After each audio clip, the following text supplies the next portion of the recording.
Welcome to the R&B Only show. Please note that the opinions expressed here belong solely to the hosts and guests, not to Colors Worldwide Inc., our affiliates, or sponsors. The content is provided as is for entertainment and information purposes only, without any guarantees of accuracy or completeness. Colors Worldwide Inc. is not liable for any errors or omissions, nor does mentioning products or services imply endorsement. This disclaimer is subject to change, and we encourage our audience to stay updated. Kenyon Dixon, Kenny Got Soul is in the house. R&B Kenny. How you feeling today? I'm good. I'm feeling good. When I started looking up your credits, I'm like, damn, Trolls, the movie Hidden Figures. I'm like, I didn't know it went that deep. Ironically, my first professional writing credit ever was. We've talked about this before. Your albums or your bodies of work, it's not really like all on one topic. And when I say one topic, it's not all about the boom boom room. Yeah, Jovy cannot stand songs that are just like, if she listens to an album that's just about sex, she's gonna be like, I didn't like it. Yeah. Like R&B only. Welcome back to the R&B Only show, your one-stop shop for all things R&B. I am Jovy E. And my name is Tiara Monique. Good morning, happy day. This week we're gonna be discussing some big drops from Tyla, SiR, Beyonce's upcoming Cowboy Carter album, much more, Maxwell's tour, and we got a special guest in the building. But before we get to all of that, Jovy, how you feeling this week? Damn, like, your girl is back on Hinge, another failed talking stage. Okay, I feel like I'm just like in a constant state of like overstimulation. I need to go outside and like touch some grass. Yeah, just go touch some grass. I didn't mean to laugh, but that was funny. I'm not laughing at you. I'm laughing at the with situation. you. Yeah, I'm laughing too. Like, Ain't nothing wrong tears, with it you know though. Sometimes you fine. gotta find somebody to talk to. It's fine. It be It's like fine. that sometimes. It's fine. What Jazmine Sullivan say? Everybody needs somebody, even if that shit ain't right. You know? How you feeling this week? I'm feeling good. Just coming off of a show. We did Phoenix, me and Jabari, so it was lit. They was out there shaking the tail feathers, singing their ass off. It was fun though.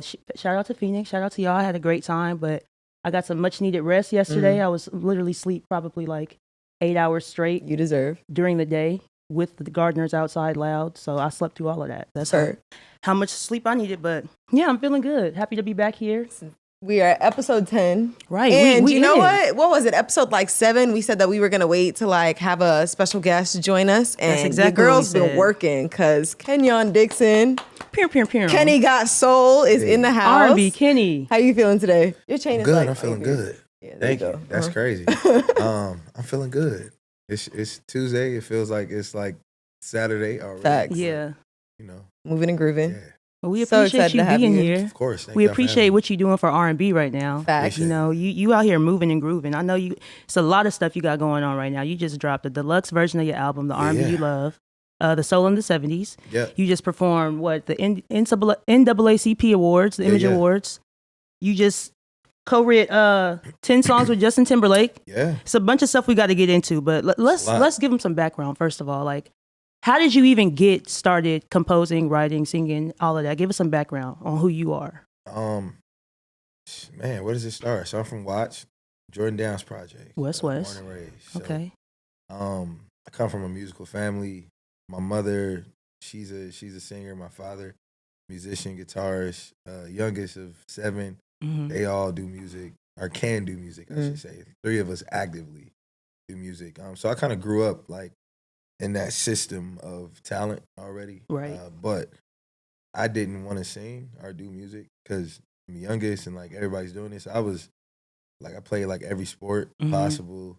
You was trying to do something different. Yeah, I had to feel like I was different. Only to come back to doing music. But like it's interesting now because if I wasn't doing music at all, I was like, I worked in education for a little bit, but my plan was to go to school, get a degree to be an English major. I specifically wanted to teach creative writing. So even when I was like in elementary school, I used to like enter and win these pep oratorical contests, like stuff all based on words and grammar and things like that, only for me to end up writing music. So essentially, I feel like I'm fulfilling both of, those passions. So, and then, writing, I still get to work in the education system and go and, kind of work with students and stuff like that. So, yeah, that's where it started. And Watts. Where did that transition come when you stopped teaching and more so just getting into songwriting? So senior year in high school, I think that was like pivotal for me. I went to Taft in the Valley, 9th and 10th grade, that was my introduction to the Valley. Like I'm from the hood, so you went to school way out there. Yeah. I got bussed out to Taft. I got kicked out beginning of 11th grade, and I had to go to my home school, which was Washington. Okay. And so Washington actually is known for having like elite talent coming out of the school. But I wanted to go there as like a brand new person. I didn't want anybody to know I did music. Like, I'm like, let's just come there and be regular. Right, be brand new. You can Somebody be who you want snitched on now. me that I knew and told one of our advisors that I could sing and like dance, and like she ended up making me perform at all of like the assemblies and like all type of stuff. And that like re-sparked my my love for her. She also failed me in algebra my first semester, but that's my dog, Miss Sands, man. It really, like literally, she's a big part of why I'm doing what I'm doing now, because she stayed on me. And that senior year really like sparked my interest to really get back in music and finding myself outside of the church, outside of my family and everything like that. So right. Now we need people like that to encourage us and keep us going. I know It's a lot super of important. talented people that are just sitting in their rooms because they have nobody to encourage them, or they have nobody, you know, believing in them or uplifting them to, you know, do what they can and they know they can do. But speaking of church, like, what are some of your musical influences besides your family? Yeah. You play instruments in church as well? Of course. Yeah. Of course. I started on drums just like everybody. Same, me too. Started on drums. Everybody starts on drums. Yeah. And my brother, he plays everything. So when my brother moved from the drums, I started on drums. He moved to keys. He moved to organ. He started showing me how to play keys. So I could play a little bass. Like, I feel like I relearn every time I pick it up because I'm not consistent with it. But I don't know what to call it. I've been trying to figure it out, but I feel like I have this gift of like quickly adapting to anything I'm presented with. Yeah. So I can learn how to play anything in like a quarter of the amount of time that it's supposed to take. An average person. Yeah, so I don't know. I feel like that's like a real thing. Like, I've been trying to figure it out. Like, Some people have an affinity for certain things, and yours just is music. Yeah. I literally feel like that's that's what it is for me. But my first influences were like, my parents, I grew up Kojic. My parents were preachers, like, so I couldn't listen to I couldn't listen to anything. So my dad's quartet singer. So I listened to a lot of like Jackson Southerners, Mighty Clouds of Joys, the Winans, Blind Boys of Alabama. We was literally just having a conversation about 90s gospel before you walked in. It's incredible. Yeah. And on my mom's side, like, still gospel, like, but like Kirk Franklin, Hezekiah Walker, John P. Key. That Colorblind album is like the story of my childhood. Like, I remember it vividly. Mary married Karen Clark, which is interesting because we didn't really grow up on the Clark sisters, but I grew up on Karen Clark. And it may be like an age thing because by that time, you know, she already had her solo stuff out. Right. So when I got into R&B though, one of my first R&B influences was Tyrese, ironically. But also not ironic because we're both from Watts. And so he was one of the first physical R&B CDs I got was from him. My mom let me go to the park. Wow. He was there in the neighborhood doing something.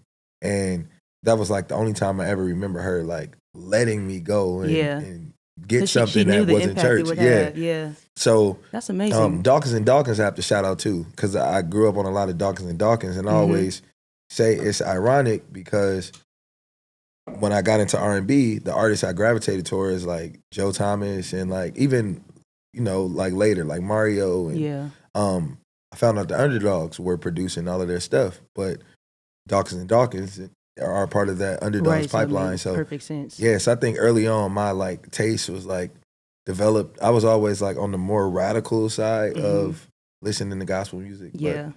But those are a lot of my influences. Anita Baker, I'm the hugest Anita Baker fan. Same. Like in the world. Man, that's crazy. Yeah, I just love classic love songs. We were just having a conversation with our CEO Jabari and a couple other people about like how if Tank is like the general of R&B, then you're like one of the knights. Like you are one of those people who like every time we get on the timeline, you're like pushing the envelope about like R&B and how like alive and well it is. And that's like really, really beautiful to see. I appreciate it. I think that's important. You need people like that. When you think about anything historical, you think about like activists and people who push just culture forward in any respect. I think that like art and the art that I participate in is no different. You need people who are like championing for it. So I feel like, you know, somebody got to do it. Yeah. And speaking of Tyrese, I know one of the first times I ever saw your name was on that TGT record, Hurry. Yeah. So let's get into your songwriting bag. I know you got that. And look, when I started looking up your credits, I'm like, damn, Trolls, the movie Hidden Figures. I'm like, I didn't know it went that deep. Yeah. Let's talk about that and how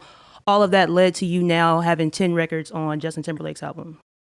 Man, so ironically, my first professional like writing credit ever was on Tyrese's Open Invitation album. It was a song called "What Took You So Long." Okay. And at the time, I was just singing. So I toured singing background for Tyrese for like 6-7 years. Maybe. Okay. And at one point, like I would be the only singer like traveling with him. So I was kind of like over all of the vocals and stuff that were happening. And so I was at his house for a session to sing. The actual writers didn't show up. They had no idea that I wrote. Well, they weren't there yet. Tyrese is very like, he doesn't care who it comes from. If he wants, he just wants something done. So he came in and was like, the writers aren't here yet. Like, if y'all got any ideas, y'all want to hop in the booth, here's this track that I want to get done. And I hopped in the booth, laid down an idea. Me and my homegirl, Nika. And I hopped in the booth, laid down an idea. He came in, heard it, and was like, yo, y'all finished that. And that ended up being my first placement. And I ended up, after that. And how old were you at that point, if you don't mind me asking? I feel like I was like 23 or something. Like, I was pretty young. That was my first placement. Then I did a lot of his Black Rose album. Yeah. And then in the interim, we were working on TGT stuff. I toured with TGT as well, but wrote a lot of songs on their album. All while I was like heavy in like the BGV game. So I've like toured and sang background for like everybody imaginable. BGVs, for those who don't know. Yeah, background vocals. Yeah. Yeah, sorry, I be forgetting it's not like super BGVs, common. yeah. So like I was like touring and singing with everybody possible. And so I ended up working with JT. And it's crazy because that seems to be my story with writing placements. Most of these artists I've worked with in a different capacity. Like I've written for Mary J. I've sang with her. Yeah. I've written for Tyrese. Yeah. Tank, Genuine. I toured singing with them. I've written for. So you get to write for them and you go on the road with them as well. And it's never on purpose. Faith Evans. Yeah, just happens. I toured with Faith and then wrote for her later. It's probably just how organic you are, Yeah, it's pretty crazy. So like with JT, I was on his Man in the Woods tour, which was 2018. Yeah, I was going to say like right before the pandemic. Yeah, it was like 2018, but like 2018 until like forever because that tour never ended. So we were out on the road and his A&R, Dre. We had a break in Europe, like a week off, and they were going to work on some music. And I made a comment, like just being funny on some like, oh, all right, when y'all want some real records, that was very LA of me. All right now, but I was like, when y'all want some real records, like holla at me. I'm just being funny. And Dre's like, yo, so, all right, send me some. So, I didn't really send them because I'm also big on like, if this is what you hired me for, like, I'm only going to do that. You know what I mean? So, and not in a way of like, that ain't what you paid me for. I mean, like you just I don't blur the lines. overstep Exactly. and do too much, yeah. So we come back a week later and he brings it up again. Like, weren't you supposed to send me some records? And I was like, oh, so he's serious. Yeah. So I sent him some records. He calls me that next morning. We had a show. He called me at like 6 a.m. though. Like, oh my God, does anybody know that you write like this? I'm like, I got placements. Like, he's like, nah, man. Like, so we had this whole conversation. I walk in the arena. I hear like my music, like some demos I sent, like playing on the loudspeakers. Yeah. And it felt like a movie because I'm like walking through the hallway and like you got admin like, hey, I love your songs. And like I'm like looking that's like, what crazy. are y'all talking about? Right. And so Dre was basically like, I got it. You and JT have to write together. He's like, I've only brought him like 2 people before, and I haven't been wrong. One of the people was James Fauntleroy, and the other was my boy Rob Knox. And they all still work with JT. And so he kept saying, I got to connect y'all. Y'all got to work on something. Like, I know what I'm seeing, what I'm hearing. And so one day I get called into JT's room. I'm thinking I'm about to get fired because I hear my name in the hallway. Like, where's Kenyon? And I'm like, it's like getting called to the principal's office. Yeah, and they're like, I'm in the dressing room with the rest of the band, and JT's assistant comes in, and she's like, Justin wants you in the room. And so we're all looking at each other like, dang, is this it? Like, what I do, All right, so y'all boys. We go in the room, it's him and Dre at the table. And it was like, yo, man, like, Jay's like, Dre, let me hear your stuff. Like, we got to work on some stuff. Like, I think we could create some dope stuff together. So that was the beginning of like the actual conversation. Mm-hmm. At that point, had you put out any of your like own songs? Yeah. Okay. So I technically was releasing my own music before I even started doing background. So when I was a senior in high school, I was already like putting out a bunch of stuff. But I was also doing, background vocals. And so with JT, it got to the point to where like a week later, Dre let me hold his script from Trolls, which I still have. And he's like, I want you to read through these prompts. If you get any ideas for like the music based on what you read in, like, let me know. And there was this one scene with Blanche and Poppy, which are two of the characters in there, where they're kind of like having this moment of like, we know we're perfect for each other, but we're not. And like, that was the conflict where it's like, this wouldn't be right, but it should be. Yeah. And so I got this idea. I went to the tour bus with my homie T-Von and asked him to play some stuff. Like I had the idea and I laid it down, took it to Jay. Like in the middle of the tour, we had like a break. We were in LA, got in the studio, wrote the rest of the song together, and that ended up being my first placement with Justin. Wow. Hey, On the Trolls movie. Yeah, for a Trolls movie. Motion picture money. And then That's like right. from there with Jay, I think my next one with him was Better Days. That it was Ann Clemens, JT, and Kirk Franklin. I feel like I'm missing something. And then there was the Keep Going Up record that I did with him, Timberlake, Nelly Furtado. But all of that was like years later, like, because after Trolls, we had been in the studio. We've been working on Everything I Thought It Was since like 2019. Oh, wow. Probably even earlier. So Been a long time coming. been a long time. So that's the long story of how we got here. For someone who's hearing about you for the first time, which are you living under a rock? For someone who's hearing about you for the first time, what are your like 3 songs of yours that you'd be like, these are the 3 songs, perfect introduction to Kenyon Dixon? I'm really tapped into my fans, so I feel like per what I see them talk about a lot. One is Get High, Goodbye. Other one is I Still Love You. For the third, I think it's a tie between maybe Love on Replay and Marvin Gaye. Those are the ones I hear the fans talk about the most, and new fans come on and say like, I just heard. It's always one of those songs, and now it's Can I Have This Groove? They always talk Can I about. Have This So, Groove? yeah. I'm putting Here up there. Here's another one. It's really the whole Closer album, if I'm being honest. I feel like they talk about that. That's the one a that lot. got me on you, and then I went back and listened to Closer. Remember I told you that? Yeah. Then I went back and listened to everything else because I had no idea. I'm like, damn, I've been under a rock my damn self. I'm like, why have I not known about this man? And I started listening to Closer. I'm like, good God, like this album is amazing. Then everything else is coming out. I'm just like, wow. But crazy. Speaking of like the difference in like songwriting and putting your own music out, do you ever have that feeling where you're like, damn, I wish I would have kept that song for myself? Or like, what is that feeling when you're, it's like, to me, it's like the same situation as like being a surrogate. Now, I know that's that's a crazy analogy, but still, it's like, it's your baby and you have to give it to somebody else to raise and to nourish. Like, it's yours, but you gave it to somebody else. How does that feel? Somebody asked me something similar the other day, and what I realized that helps me is all of my music I create at home. When I'm writing for other people, I'm usually in a different space, like physically. Yeah. So I'm somewhere where they've brought me in, like, cause I don't really like shooting shots that don't got like a real guarantee. Yeah. So I like to get in with the artist. Like I don't like really doing, I'm gonna send you something. Yeah, I'm like, let us in the room with you. Yeah, if we gonna work, like.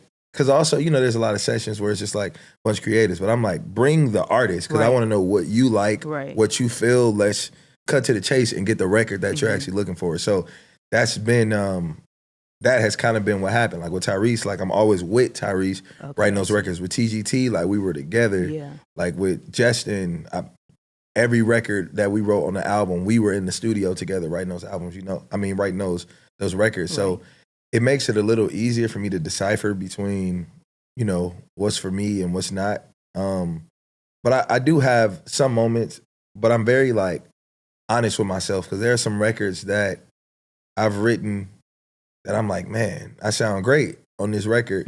But also I'm like, I think that they would do a better job. Give it a different type of conviction. And sometimes it just gives it like new life. And so, yeah, it's become easier. But I realized that was like a real realization I had, which was that the biggest difference is that when I'm working on my own stuff, I'm always at home. I've always, anything I've ever released, I've recorded it myself. Oh, really? At home. Yeah, like I don't go to the studio and cut records. Oh, wow. And now you're on a major festival lineup. Yeah. Togetherland, and that's in Dallas, right? Dallas. And these are the same folks who did One Music Fest or do One Music Fest in Atlanta, and they're doing Dallas for the first time this year. And that lineup is sickening. Yeah, it's pretty dope. Anything special we can expect? A little boom cat? You know, I might. You know what I mean? I think this is my first time playing. I mean, I played festivals before, but like in this lineup, you know what I mean? This is my first time playing this type of festival, so. I'm definitely gonna enhance the show a little bit and flex just a little bit. I feel like it's only right. As you should. I feel like I think it was on your page that I saw you were this was back when you were touring with JT. Yeah. And you were in there with the background dancers and you was doing a little I used to be learning all of this stuff, man, because JT's choreographer, Marty Kudelka, like growing up, I was dancing, and so Marty was one of those choreographers that you would always try and catch his like classes at like Millennium and like different, different dance studios and stuff. And so I was learning like iconic Marty choreo. Like this was like the choreo in the music videos. Right, that people are really taking the time out to learn. Yeah. So it was crazy. And then it came in handy because very last show of the tour, we were at Mohegan Sun, which I think is in Connecticut. We played 2 shows there, and me and one of the dancers, my boy Cody, we switched. We surprised JT. He had no idea. We did Sexy Back. When that came on, we had already like ran it. He never knew. We would be in sound check, literally running it. They're staging me, showing me where to go. He had no idea. Oh, and you performed it. Yeah, and then that last show, we switched. I need to see that. Did he sing? And Cody can actually sing. Okay. Okay. So he literally went to the mic, and I went right there, center of the Parent stage. Trap moment. Yeah, it was crazy. It's online too. The footage. It was so funny to see like when Jay turned around and realized it was me. It was hilarious. You never expected pull that that. up. So, Pull that up. Right. How was it performing at the Image Awards honoring Frankie Beverly? How was that? Man, that was amazing. It was amazing because like again, I subscribe to like R&B soul. You know what I mean? So somebody like Frankie Beverly, Frankie's a legend, and he literally has timeless songs that have like shaped and inspired so many newer creatives, and some of them don't even know like that. That's where everything came from. You know what I mean? Yeah. And so I think it's cool being like a younger creative because I think that I'm able to be a bridge sometimes to my generation. And it's cool to be able to see somebody who also represents like current generation of R&B pay homage to somebody like that, because I think that does kind of bridge that gap. But that was super cool. I was on there with like some of my favorite voices, Layla Hathaway, crazy, Luke James, Kenny Lattimore. Like that was an they're all they're all amazing, and everybody's professionals like that. Nobody knows, but the day of that tribute was the first time we ever even rehearsed. Really? Yeah, like. We maybe rehearsed for like 30 minutes and ran the song like 3 times and then just showed up like, well, when you're great, you're just great. Yeah, that was dope. I love the display of professionalism there, but also everybody's just really good and like cool. So that was dope to be a part of. I take it that night must have been the night of all the like entertainment. Yeah, it wasn't and the night. Yeah. Okay. What was that? Friday night? It was or Thursday night. Thursday because night. on Saturday night we like I'm like, I just knew Yeah. it was going to be at least like 2 Make some people up noise, there. okay. Like, Yeah, it was so funny because the clip was like going crazy on different like platforms. And when I would look in the comments, every time I would see, well, why we didn't see this on the main show? So, no, we had Uncle Old Boy during the commercial breaks. He was our entertainer. He had me rolling the whole time. But speaking of paying homage to the old school, and that's basically what you're doing with your deluxe series of the R&B You Love. So I know you dropped the Soul of the 70s. So first you have the R&B You Love. Right. The original version, full album. And then you have the Soul of the 70s and it's deluxe. I know the Lucky is on there, but the other songs are new and have the Soul of the 70s. Yep. So speak about that and what you're doing with the deluxe versions. Can we expect more? Is there Of course. Another era? What we got? I think I saw on your Instagram, I saw something that maybe looked like a hint. You said 99 and 2000s? Yeah. Okay. So the R&B You Love is really like this celebration of all the music and the eras that have inspired me. So from the 70s to the 80s to the 90s, 2000s, and then obviously there's like my own stuff. Right. I mean, it's all my own stuff, but you know what I mean? Like there's my specific more current sound. And so what I wanted to do with the album, because it's a concept album, so there's a lot of interludes that kind of talk you to the introduction of the next record. And so I wanted to expand on those eras even more and give listeners a chance to now hear those records in context of more songs like those. Right. So with Soul of the 70s, I took the songs that have the 70s feeling, like Lucky and Wait and I Love You, which is the prelude to Lucky, and I wanted to build on that. And so I wanted to break the deluxe up and just do a bunch of installments of deluxe albums that just expand. So next, I am going to the 90s and the 2000s. So that's the R&B You Love for the 99 and 2000, which is like just expansion of the records that are on there like that, like 2000s R&B, right. Fantasy, Good Which Love. Is one of my favorite. Good Love that's number one on that one for me. Must mean that I love 2000s R&B the best. I don't know. I love 2000s R&B. This is one of the greatest eras. Music in general, like even like rap, hip hop, like that. Yeah, it was a golden time for me. Yeah, it was that merger, and it was important because there was like duality there because we got the merging of heavily hip hop influenced R&B, right? While neo soul was sprouting. So it was like for anybody who loves soul and like R&B, like music, you kind of.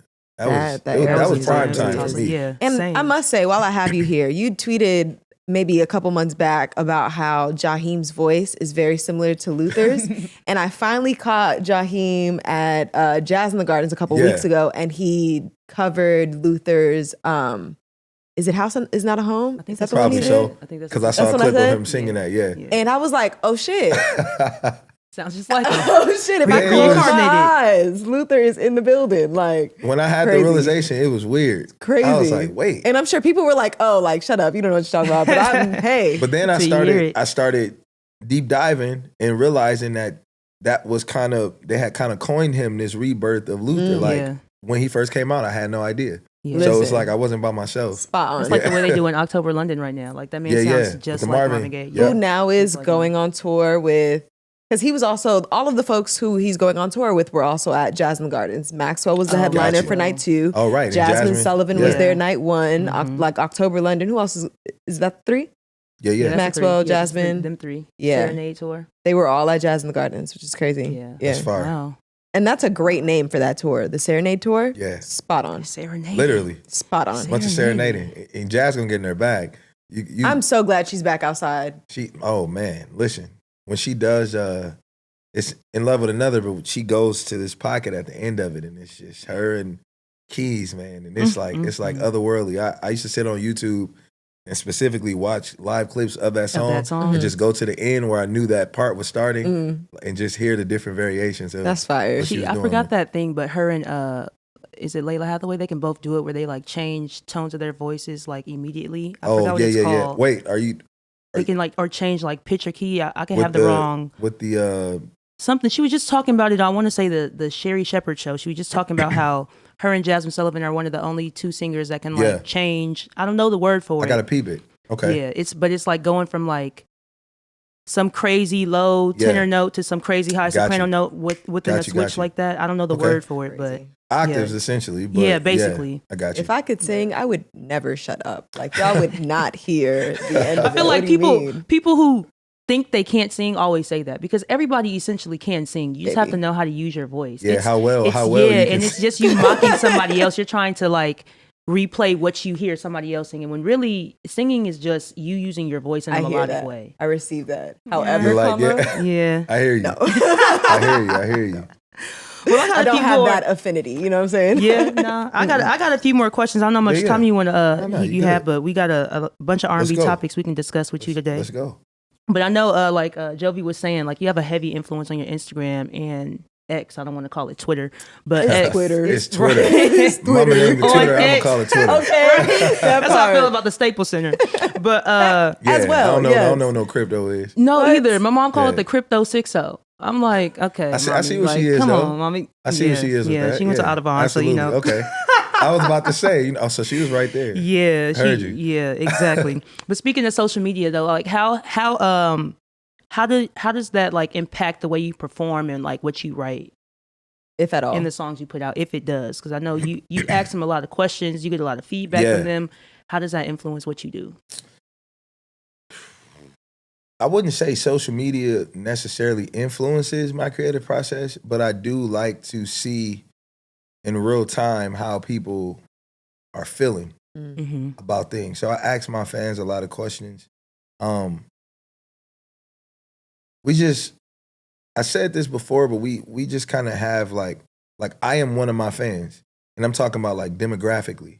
So like the reason I've been able to build with my fans the way that I do is because I feel like they are me. Like I would be interested in the things that they're interested in. So I think I understand them on a deeper level. Mm-hmm. So when I ask questions, it's me generally and genuinely making conversation and just wanting to know what they think because I'm actually interested, you know? Mm-hmm. So I think if anything, I consider their opinions and just seeing like, I want to know like what type of music are y'all listening to now? Because what mood are you in? You know, sometimes that helps me, it gives me more perspective with deciding when to release what, not necessarily what to release because I release what I want to create and put out, you know what I mean? So, and like nothing determines that but me saying this is what I want to put out. But I like to know what space they're in because that does determine reception a lot of the time.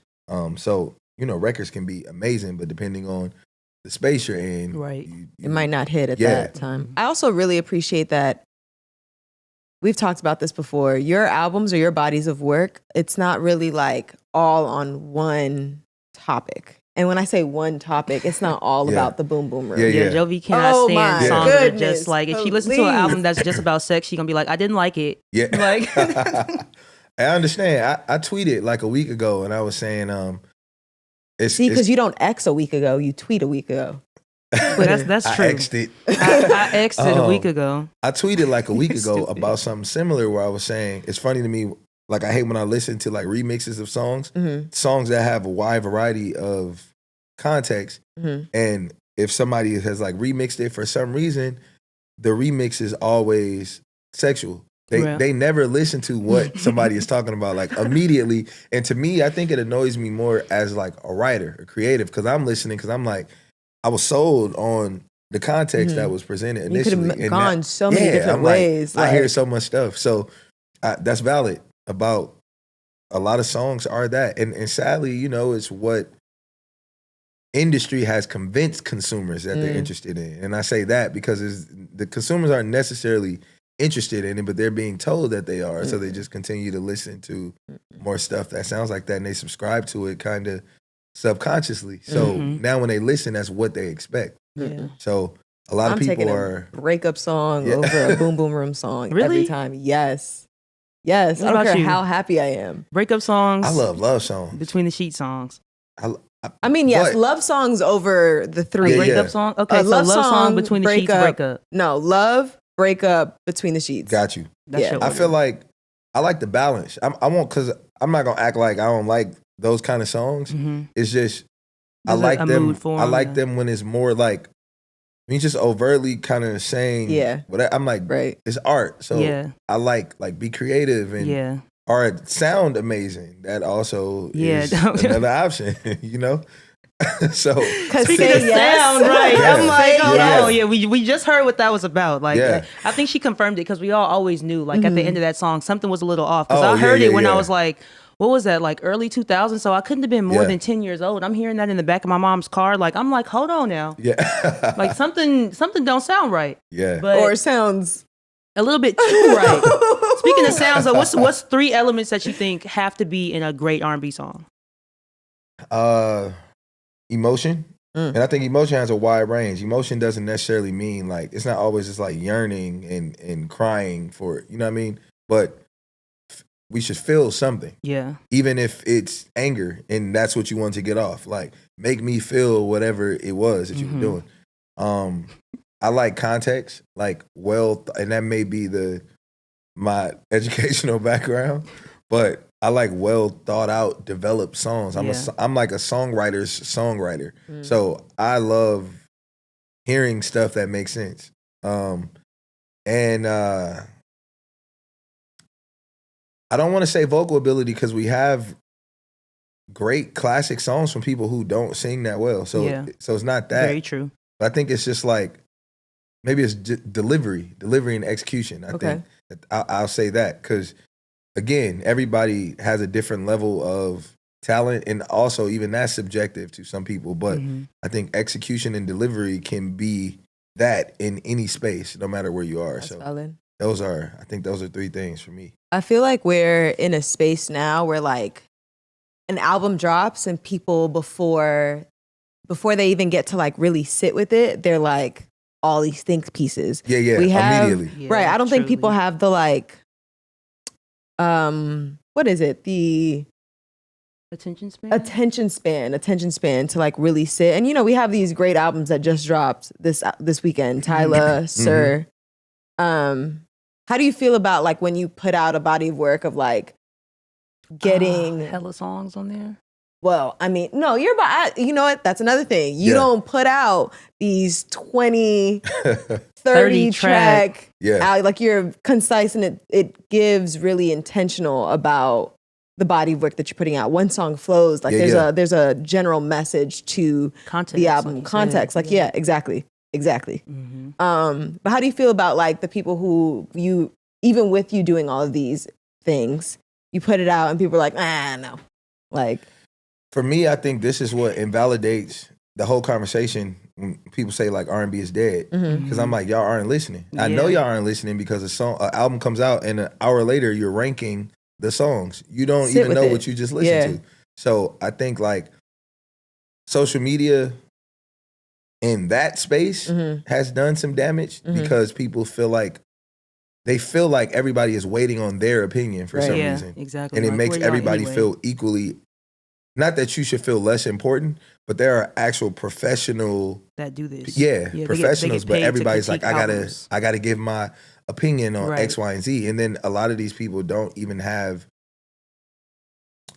the credentials to at the end of the day. So you know what I mean? It doesn't hold weight ultimately. It doesn't really hold any weight. And so for me, I know the music I put out. I know the quality of the music I put out. And so it's like, once I put it out, that's not what I'm looking for. I'm like, I know y'all are going to enjoy it. Whether you enjoy it now or you realize a year later, you know what I mean, it's still going to be there. I think that's the beauty of art.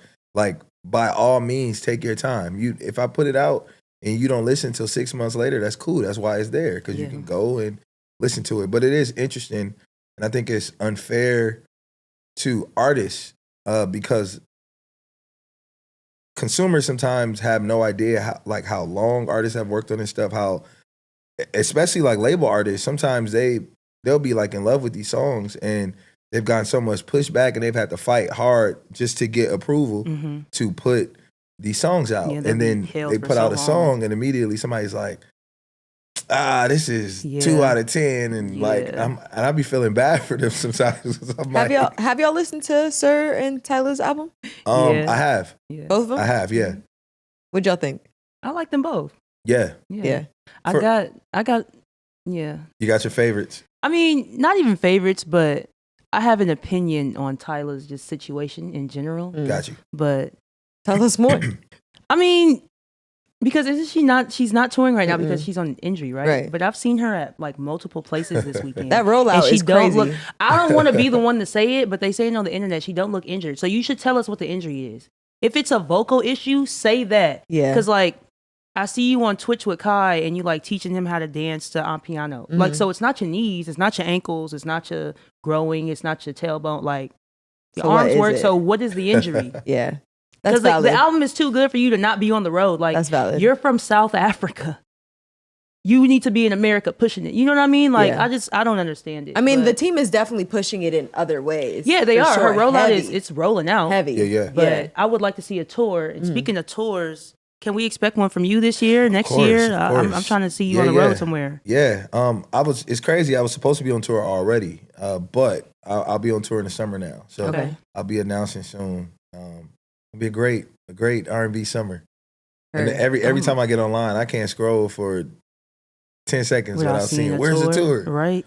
But like doing That's this, love, though. Yeah, it is. It's love, and I appreciate it because they actually show up. When I go do these shows, the shows sell out. The people come, they sing word for word, and that's real impact. Like, because I see that y'all are actually interested in coming. Yeah, they're gonna buy a and ticket, getting, show up. They know your music, and that's really the goal, man. That's really the goal. So I'm excited, to get out there and do the That's music. good But for we got you. some great stuff. What did you think about SiR and Tyla's album? Yeah, you like, hey, let's go. I'm not done. Yeah, SiR, that's my brother. I love SiR. Yeah, I'm always rooting for SiR, man. That's literally like that's my dog.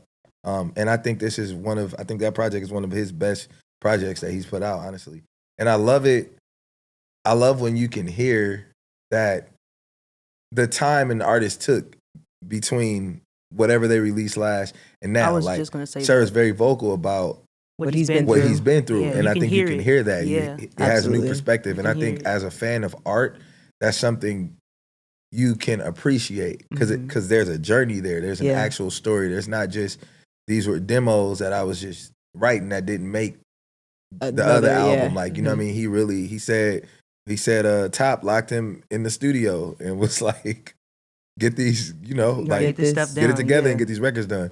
So I appreciate that, and I appreciate people like that who rally for artists that they know are talented and get you together and say, look, you got to get this done. I'm glad he did too, because I was missing SiR. It's Right. like I saw him. I think that was like Juneteenth. Yeah. Yeah, Juneteenth. I saw him in the parking lot.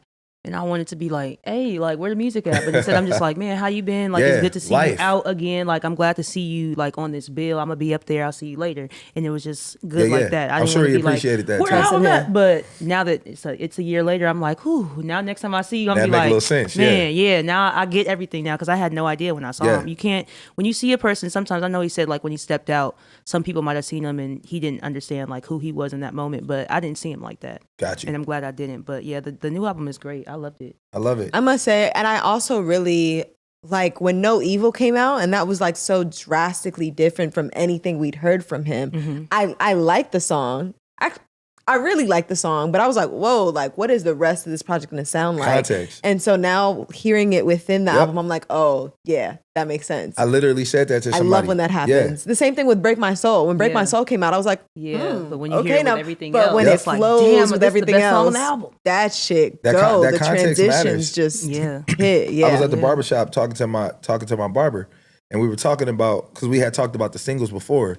So we were wondering, like, and mind you, again, this is SiR's family. I could have just been like, what, like, What's up? like, what's the rest of the album? Yeah. We were only talking from a perspective of wanting, like, trying to guess what we thought the album was going to sound like based on hearing the singles. So, we would be like, I think it's going to be in this direction. I think it's going to be in this direction. So when it finally came out, we talked about it and we was like, yo, this is crazy, because now you hear those singles completely different when you hear them in context with the other stuff. Yeah. So I thought that was actually really, like, amazing of him to put out those, and it like sparked the conversation for people to wonder, what is the album going to sound like? And I actually forgot that Nothing Even Matters? Nothing I Even forgot Matters. that was a single. Yeah. I forgot that came out. I saw it on the album, and I was and like, then when I heard it in the album, I'm And like, wait a minute, Satisfaction, this right? sounds What'd you say? familiar. Satisfaction too. Satisfaction right? was another Yeah. single. Yeah. But I remember Satisfaction, even though that was a little minute ago, low It was like key. last year. That was a little minute Last ago, summer. but I completely forgot about Nothing Even Matters. And then hearing it in the album, I'm like, wait, this sounds really, know, why do I know it's- some of these lyrics already? Like, That's crazy for y'all to say that because of what Beyonce said about her album. It's like you dropped 2 country singles, but she said it's not a country album. This is a Beyonce album. So I have no idea what it's about to sound like. Yeah. I'm interested to hear what it's going to sound like just because of her saying that. But what do y'all think? I'm interested to hear how much of it is still gonna lean towards R&B, because at the Got you. core of it, she's an R&B artist. Like, I feel like She's genre bending for sure. Yeah. She's an avatar. She can you know do what I'm saying? like what you say. You can pick up any instrument. Yeah. She's an She avatar. can pick up any genre, and it's like I'm. But Beyonce. I feel like the core of her is R&B, so I'm excited to hear how much of it is going to lean towards that, even with it being more country, a Beyonce album. Yeah, I feel like that statement that she made, I 100% agree with. Like as far as it being a Beyonce album, because I think it is going to be country in theory. I think the whole album is going to be country in theory. The thing is, Beyonce has such a brand and it's so specific that like even 16 Carriages and what's the other one? Texas Hold'em, to me sound like Beyonce records. Yeah, they're like alternative country, the way they would call it. And it's like they are country R&B. records if a country artist we knew as country sang them. Right, but Beyonce has such a brand that Yes. everything she touches becomes Beyonce. So I think that's probably what she means by this is a Beyonce album, as in it's still gonna sound like me. Yeah. That's valid. True. That's valid. I love the pettiness of her too, because she been plotting. Yeah. She has plotting ever since she touched that. What was it, the CMA Awards? Yeah, and stage? that was like what, like 2016, Child, 17 some when she did years that, ago. like that with Daddy Lessons, and I think she brought up It's crazy. That's a Virgo, baby. Who was the yeah, you know, we like to get petty Virgo, sometimes. baby. But I forgot what group she had brought out with her. The Dixie Chicks. The Dixie Chicks. Oh, yeah, And they well, were like low-key, already they were kind of like blackballed a little bit in country they music. don't rock with Trump, and you know. Yeah, so that was like Country it was music. like a double hitter for her Yeah. when she went there. But She's been plotting ever yeah, since. I feel like people still like consider Beyonce to be like an R&B queen. Some people say pop, but I just think she's, like I said, she's genre bending. But Yeah, her for core sure. Genre bending, I like is that. R&B. I like that. Yeah. Speaking of queens, though, Xscape and SWV just announced I the saw tour. that. You seen that? The Everybody Queens of on R&B. tour. It's a Yeah. recession. Literally It is. everybody. It's a recession. I saw a video. Somebody was like, all the celebrities just band together and was like, "Look, we're gonna get all their money this Yep. year. Everybody release a tour." That's what it's looking like. Yeah, the Serenade tour. We just talked about that one. Everybody's on tour. And I think Maya Total and 702 are on tour with them. So that'll Yes, be I saw that that's too. gonna be good to see. I would buy a ticket to that. I would too, Maya? just because I want to see Maya. Yeah. Maya? Yeah, Yo, Maya's still fine. Maya, if you watching this, you fine. Still. that's your camera right That's there. crazy. Tell her. That She is said that's your camera. That's your crazy. camera right Still there. good, Tell I her. swear. Damn, I feel like there was just I think, I was on maybe Twitter or TikTok, one of them T's. And there's been a resurgence of one of her videos where she was doing a tribute to, I want to say, Janet Jackson. Okay. And baby can move. Hey, you yeah. don't remember the Whoa video? Yeah, I mean, Maya put out the tap shoes. so- She not to be played with. But oh my, like I'm excited to see her Yeah. back in action. I want to see that That's- show. I'm yeah. like, when is the LA date? You know what I'm saying? Right. Let me get. But speaking of LA stuff and Ciao. Diddy, Jump scare. man, I don't see this. This is Jump the thing. Jump scare. I'm scared. Jump scare. That's all I can say. And if you don't know, yesterday, what was yesterday? March 24th, March 25th. 25th. Yeah. Yeah, Diddy's homes got raided. Miami and LA, and the kids was outside in handcuffs. He was on a If he plane dipped- to if the he really Caribbean. dipped and, like, left them kids- He's gone. He's in No, the so Caribbean. allegedly, word on the street is that he wasn't on the Would plane. you stay? Word on the street. Oh, Word on the okay. street. I mean, I don't know. He wasn't on the plane. Word on the street. Well, people are speculating. Speculating? What's the word? Speculating. That hooked on phonics. That it's like evidence that they didn't want people to find that was put on those planes. But like TMZ put out a video that allegedly he was like in Miami, like he was like pacing back and forth in Miami somewhere in like the Opelika airport. So like he wasn't on the plane that allegedly, like his plane that allegedly left from LA to wherever the hell. The He was in Caribbean. Miami. I don't know. The real question is are we about to stop playing his music like everybody fake did R. Kelly? Because people say they don't play R. Kelly no don't more, play that but shit. when But I they just be heard at somebody play home, last night Not in even the think club. about it. Yeah, Hard and Everybody it's was like- singing along. And I'm just exactly. sitting there like, Not me. Exactly. yeah. Not People, me. I drive down the street all the time and I hear R. Kelly in the car at the Not gas me. station. They bumping it. I'm My like, Uber driver one time was playing Playing it. R. I said, Kelly? play something else. Turn it this off. is the thing with Change Diddy's it. music though. A lot of his music, like you're not gonna hear him. You might hear him in the beginning, but now with stems like I in think- Serato, I can take him out until I think hear it's gonna somebody be else. it's gonna be harder for me to X out all of Diddy's music. It's gonna be harder for me to X out all of Diddy's music than it was for R. Kelly. But I'm gonna still do that shit because yuck. I don't know. Yeah, I That's mean, just me though. It's no, I feel you. It's That's just it's- me. That's I crazy. don't like evil people or humans that take advantage of their power, especially when they look like us. Right. So it's a shame, but you know, That this is a hard psychic conversation. that channeled Kim Porter, she was spot on though. Oh, the lady that be on TikTok? Yeah, the Sloan? TikTok lady. That's what I saw. Yeah, she said that in like Down December. to the month. Yeah, she was like Easter time. Look for something with Diddy. Down to the month. I said, God, It's crazy, man. damn, Spooky.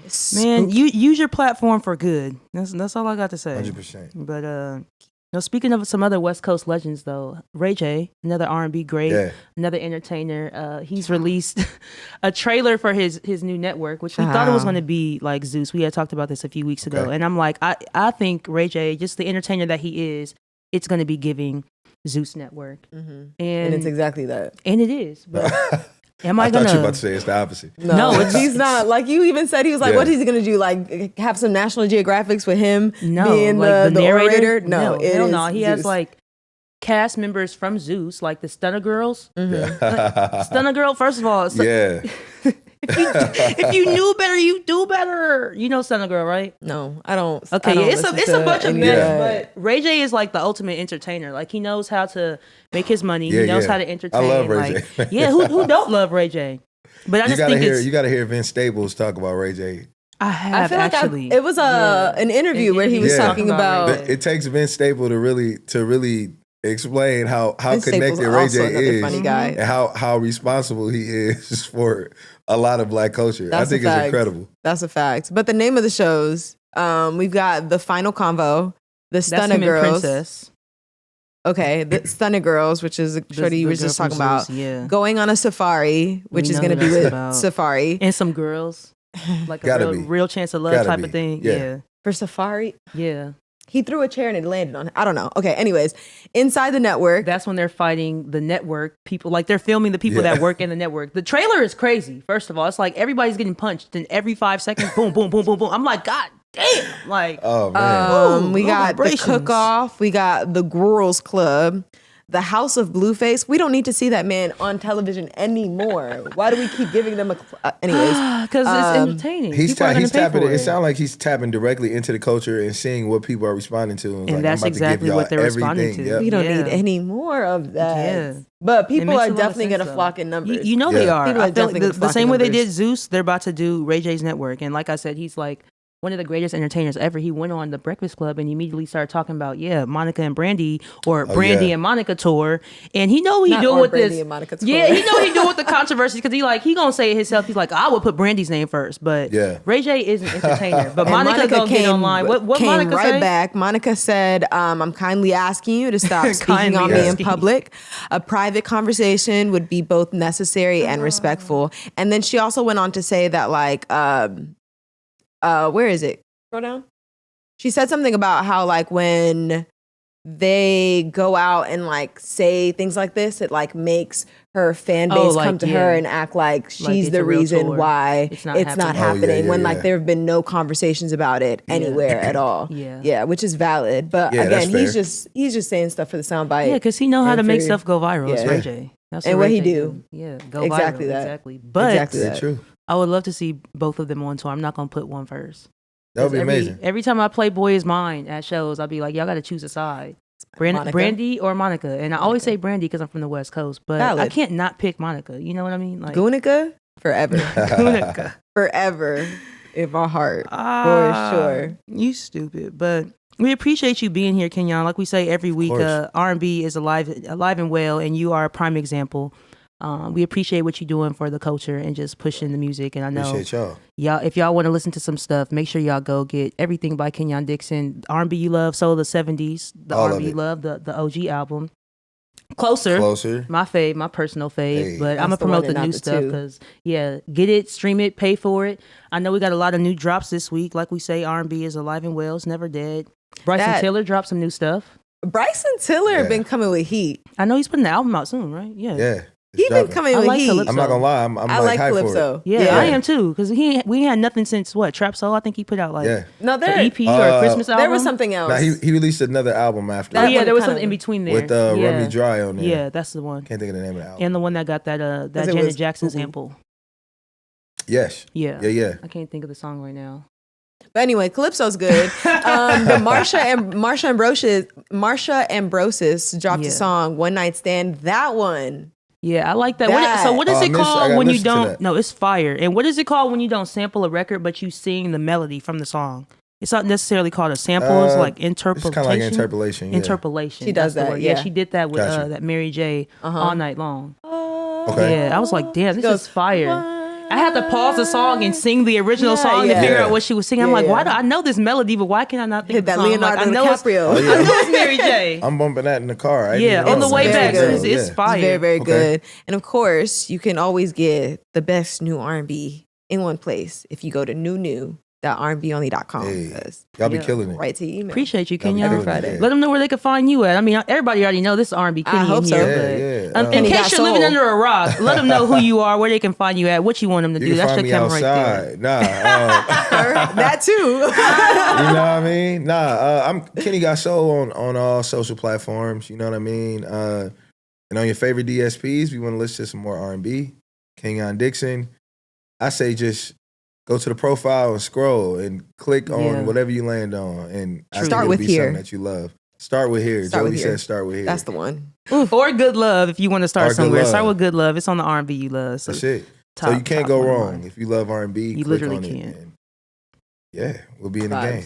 One time for Kenyon Dixon, R&B Kenny in the house. We appreciate you being here not so much. Not to be confused with Kung Fu Kenny. No, not at all. Which, you know what? Wait, brother. real quick though, because I went online Friday morning. First thing Friday morning, I'm like, ooh, people gonna be talking about the SiR album. I can't wait because I retwisted my hair on Thursday at 9 p.m. And I'm listening to it at 9 p.m. on Thursday, retwisting my hair. So I'm sitting with it, ready to chit chat away on Twitter. And then I get on Twitter and everybody's talking about Kung Fu Kenny. I said, God damn. I mean, that's the impact the West Coast has. Who's the big three though while we're here? The big mean. What are you talking about? Ain't no big three.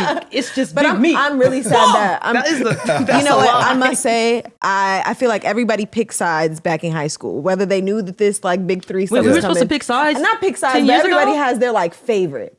Oh, I feel like I didn't know that. I'm from the West Coast, so we automatically go with Kendrick. I'm really sad. It's K-Dot till the end of time. Like what? Ain't no question about it. J. Cole. What? Yeah. I'm not a West Coast baby. I'm sorry. It doesn't matter. What was you doing with good? You know what? This is R&B only show. Did I still hip hop only show? Because I'm about to get into a bag right now. I have Good Kid, Mad City. I have that CD. I physically bought that CD. I have it. I'm a Kung Fu Kenny fan. Okay, what about Section? Are you a fan? What about Section 80? Yes, I'm about to say okay. Yes. Okay. Yes. To Pimp a Butterfly, all that shit. Okay. However, comma. J. Cole, I feel like was when I like was allowed to listen to music by myself and like download my music and all that. It was J. Cole was like my intro to like rap that was popular at that time. It's different for me because my dad is from here. So my dad is like a real Inglewood man. So it's like anything that comes out of the West Coast, like it's valid. Yeah, we didn't get J. Cole like that. Like until the album Boy Center. Or actually the single, really. The one that Paula Abdul is on. Work out. Oh yeah, that's when we was like, okay, J. Cole. Yeah. Okay. But Kendrick, we've been listening that's valid. What was the one before Section 80? There was something before that had Average Joe and that on it.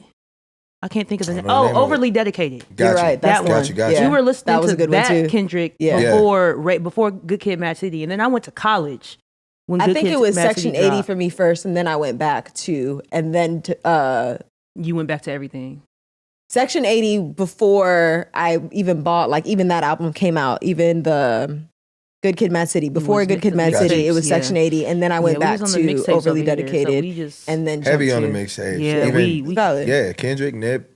Yeah, like we had no choice but to choose a side. Like. And I was bumping Friday Night Lights. See, I think my intro to J. Cole, ironically, first time I think I heard J. Cole was on All I Want Is You.